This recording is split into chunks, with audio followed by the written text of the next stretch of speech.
मिल गया कमांडर। मिल गया? पूरे 90 लाख। क्या बात है। भरत सर की प्लानिंग के अनुसार इन तक 90 लाख की मोटी रकम पहुंचते ही ये पागल हो जाएंगे, लेकिन इन्हें नहीं पता कि ये इनकी कामयाबी की नहीं, इनके सर्वनाश की शुरुआत है। एक बार इनका विश्वास हासिल कर लूं, उसके बाद चंदू के जरिए मैं इनके असली प्लान तक पहुंच जाऊंगी।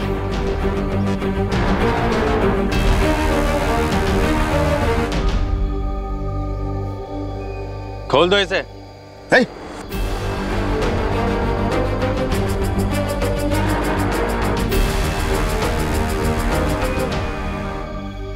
कमांडर, इस लड़की को छोड़ दो, इसका कोई दोष नहीं है। हिमांशु की मंगेतर थी, इसे तकलीफ पहुंचा के हम हिमांशु को तकलीफ पहुंचाएंगे।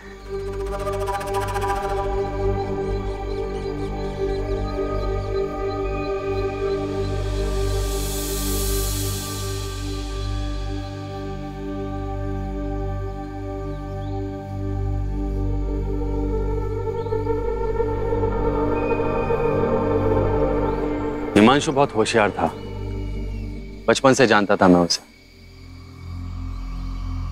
उसकी याददाश्त बहुत तेज थी।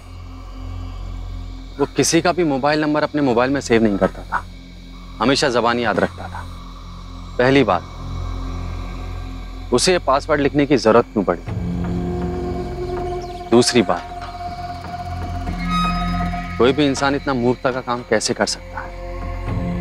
तो इतना खास नंबर किसी घड़ी पर लिखे जो किसी के भी हाथ लग सकती है।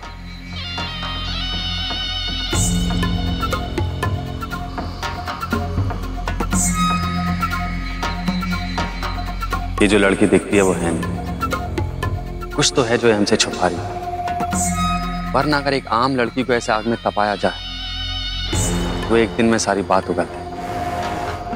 फिर इसने अब तक क्यों छुपाया? तो फिर जिसे जाने क्यों दिया? अरे सच था तो जय मार दी थी चंदू। नहीं कमांडर, इसे मार के हमें कुछ भी हासिल नहीं होता। मारने से पहले हमारा ये जानना जरूरी है कि ये कौन और क्या चाहती है।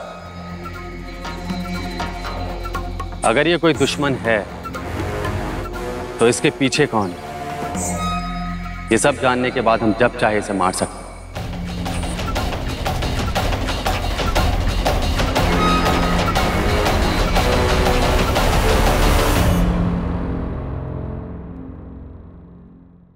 संध्या,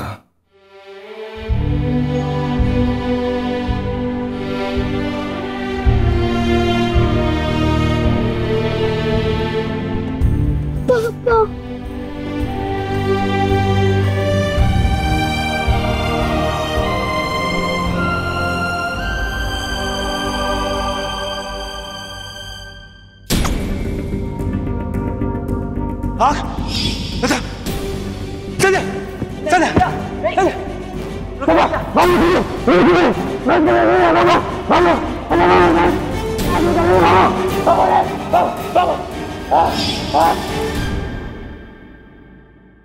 पापा कुछ नहीं हुआ, आप चिंता मत करो, मैं हूँ ना आपके पास।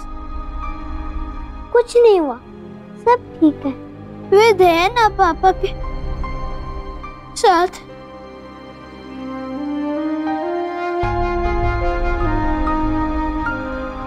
मारो सूरज राम भी है, श्रवण भी है। 14 साल की उम्र से उसने अपने बाबू, बाबा साहब, भाई बहन, पूरे परिवार की जिम्मेदारी अपने कंधे पर उठाई। और आज देखो, आज कैसे कंधे झुकाए पड़ा है। आज हमारा सूरज खुद एक जिम्मेदारी बन गया है, जिसने अपना पूरा जीवन अग्नि के भट्टी में तपाया हो। सवेरे शाम भट्टी की अग्नि में अपना पसीना बहाया हो, जिसने जिंदगी अग्नि से खेली। वही छोरा आज अग्नि से डर रहा है।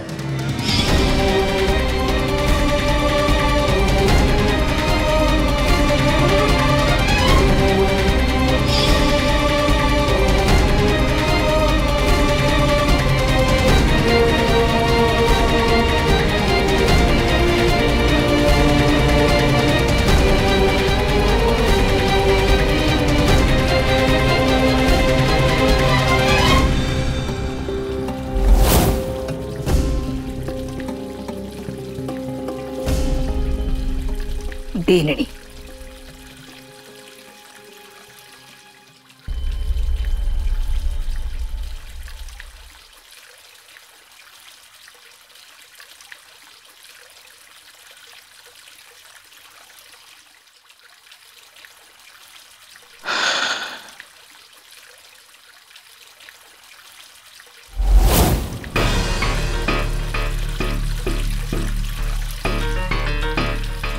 पूरा शरीर जल चुका है।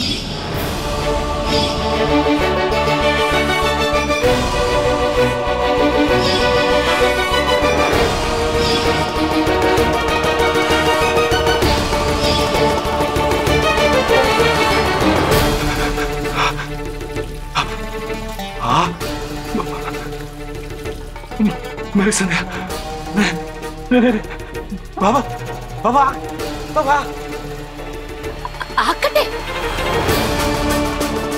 संध्या, संध्या जल्दी। सूरज, आग ना है।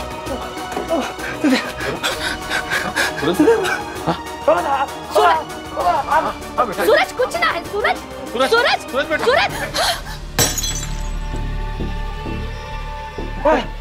सूरज, तो सटिया। हट, हट सूरज, ना सूरज। क्या हुआ बेटा? कुछ ना है सूरज। तेरी संध्या ठीक है सूरज, कुछ ना हुआ संध्या ने। कोई आग ना है, कोई आग ना है, कुछ ना हुआ।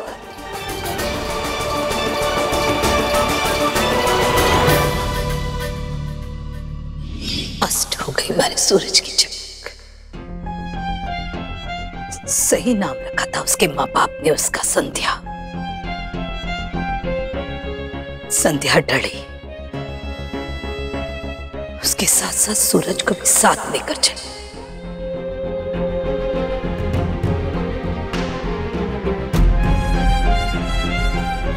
वो तो बहादुरी और देशभक्ति के नाम चढ़ गई, पर हमारे छोरे के होश की भी बलि चढ़ा गई। वो अकेली न चली, हमारे छोरे का आत्मविश्वास, उसका सपना, उसकी खुशियां भी जलाकर राख कर गई वो।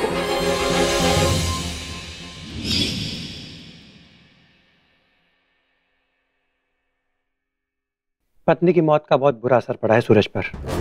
अपना मानसिक संतुलन खो चुके हैं ये, और इस बात को स्वीकार नहीं कर पा रहे कि अब उनकी पत्नी जिंदा नहीं है।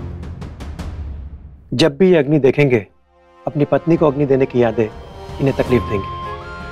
इसलिए ध्यान रहे, किसी भी हालत में सूरज के आसपास अग्नि दिखाई ना दे, वरना फिर से ऐसा दौरा पड़ सकता है।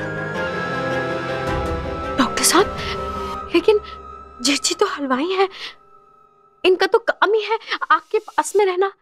तो बड़ा होटल खोल रहे हैं, अब तो रसोई में आना जाना तो होगा, फिर ऐसे कैसे होगा?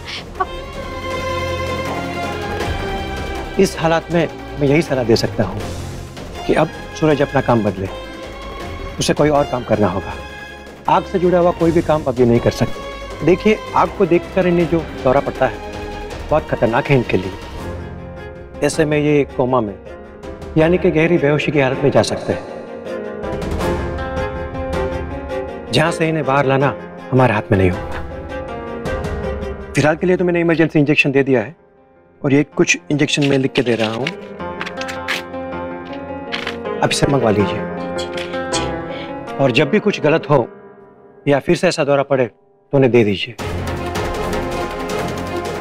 पर हाँ, ध्यान रहे, ये कभी कभार ही देने हैं, क्योंकि इसे देने के बाद तुरंत ही जहां सूरज के दिमाग के काम करने की क्षमता कम हो जाएगी, उसके साथ साथ इन्हें कुछ घंटे तक बहुत दर्द भी होगा, तो जरूरत पड़ने पर ही दीजिएगा।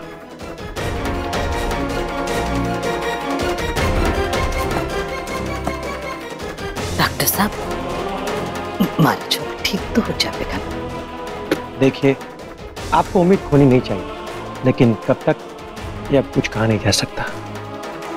सूरज का दिमाग इस सच्चाई को स्वीकार नहीं कर पा रहा कि संध्या उसे अब छोड़ के जा चुकी है। सबसे पहले उसे इस सच्चाई को स्वीकार करना होगा, और ये धीरे धीरे समय के साथ ही होगा। कैसे दगा दी गई वो पुलिस अफसर ने मारी चुन को। उसके पति ने उसके एक सपना को पूरा करने के लिए रात दिन एक कर दिया। अपने घर परिवार से लड़ाई की, उससे इतनी बड़ी पुलिस अफसर नहीं बढ़ाई, और उसी पति का देखा हुआ सपने का मजाक बना गई वो।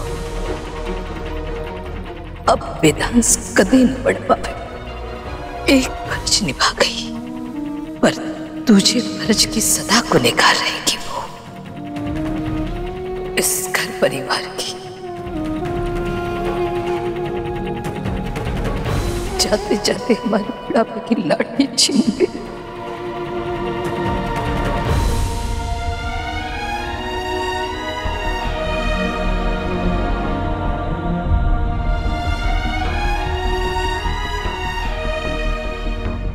संतोष, हमारे सूरज ने 14 साल की उम्र में हमारी जिम्मेदारी ली थी।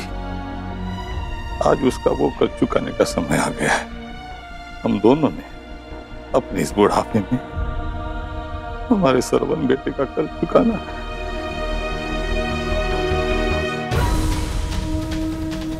तू चिंता मत कर।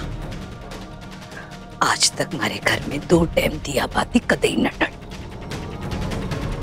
आज 3 महीना सुन हमारे घर को दियो सुनो पड़े। हमारा हंसता खेलता परिवार में मातम सुछायो। हनुमान गली में हर मां यही चाहे कि उसको टाबर सूरज जी सो, पर आज उसी सूरज ने हमारे को छुपाना पड़ रहे। कोई हमारे छुरी का मजाक उड़ावे, वो हमारे से बर्दाश्त को नहीं होवे को। ये जल्दी से ये टीरे वीरे में रखो जी, जल्दी से मदद करो। ये देखो तो जाने नहीं मेरी मीना भी नहीं। बता, सूरज ने नीचे लेकर कौन आया था? और ये चाय नाश्ता किसके वास्ते मंगा कर रखा? हाँ? किसने बुलाया था खरा? इस बार क्या करने जा रही है तू? तो मीना पर तो भरोसा ना है हमारे को, पर तू तो हमारा खून है ना। अब तक विश्वास न टूटा है। सच सच बता, क्या बात है?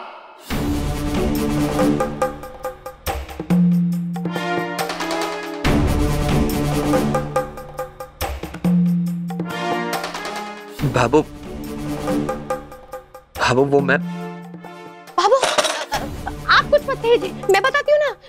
बाबू वो दरअसल क्या हुआ, आपके जाते ही ना जिन्हें चिल्लाने लगे, कहते हैं वो होटल वाले आ रहे हैं, वो आईसीटी काला है, नापते ना है वो टेलर जैसे, वो आ रहे हैं। तो मीना नाश्ता बनाओ, चाय बनाओ।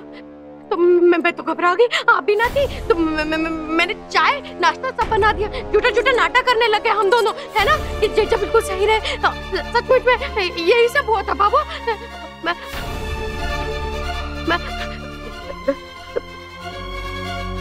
बाबा ये क्या जेठानी जी जो करके गई हैं, उसके बाद तो आप किसी पे भरोसा ही ना कर रही हो। हम भी तो आपके बच्चे हैं, हम पे तो भरोसा करो। हम पे भरोसा ही ना कर रही बाबू।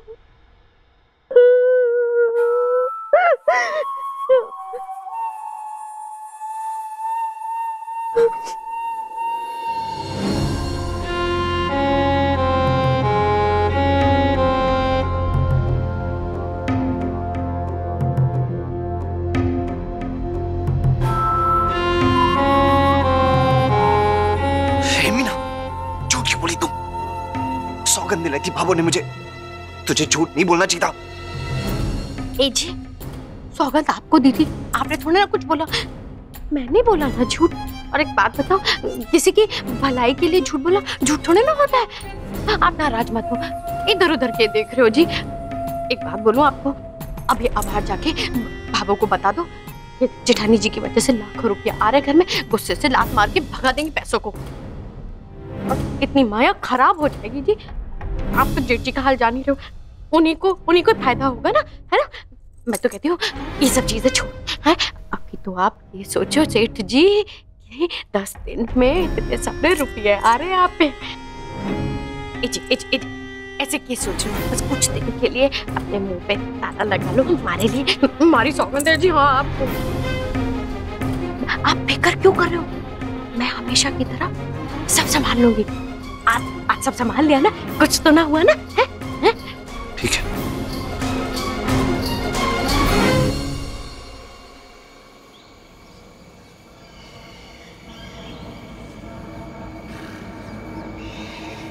तुम जो कोई भी हो बहुत होशियार हो, लेकिन इस बात से अनजान ये खेल अब तुम्हारा नहीं हमारा होगा। अब 24 घंटे मेरी तुम पर नजर रहेगी। मैं तुम्हारी सच्चाई पता लगा के ही रहूंगा।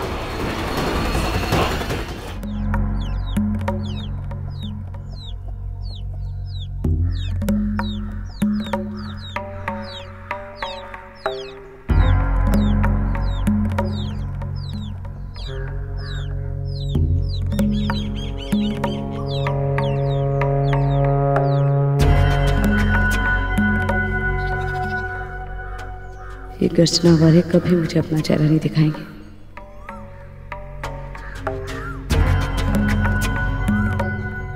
आखिर गर्जना वालों का विश्वास जीत ही लिया मैंने। विषम महाबली की पहली सीढ़ी चढ़ गई मैं। अब मुझे जल्दी से जल्दी चंदू का पता लगाना होगा ताकि गर्जना के प्लान तक पहुंच उसे फेल कर सकूं।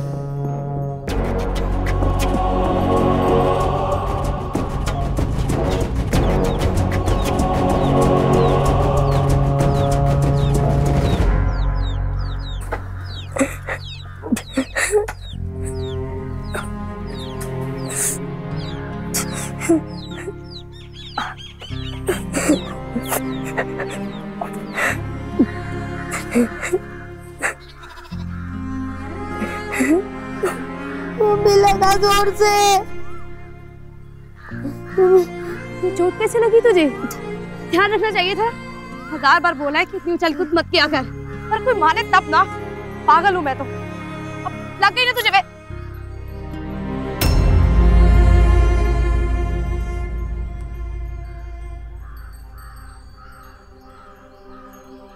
तुम तो माँ जैसे चिल्लाने लगी सागरिका काकी।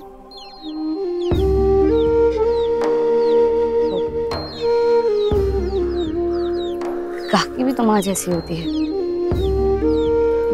घर जाकर दवा लगा लो उसको। माँ बोल रही थी कि तुम शहर के स्कूल में पढ़ी हो तो वो फिल्म जैसे हमको पटर पटर अंग्रेजी बोलना सिखाओगी।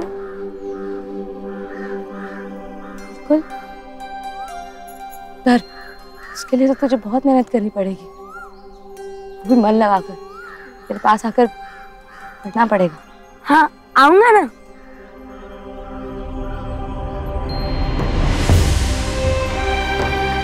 ठीक है, दवा लगा।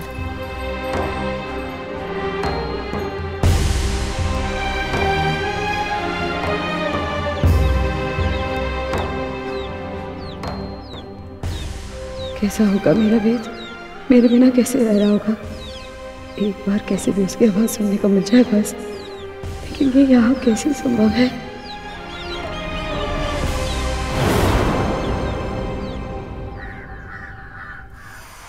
मन कर रहा है बस एक बार वेद की आवाज सुन लूं।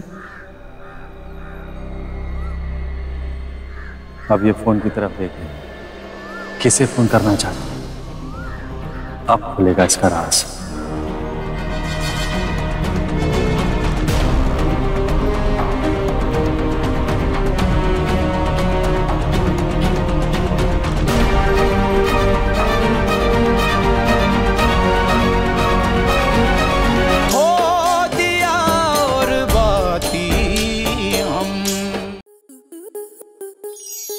आपके मनोरंजन पर अब नहीं लगेगा कोई ब्रेक।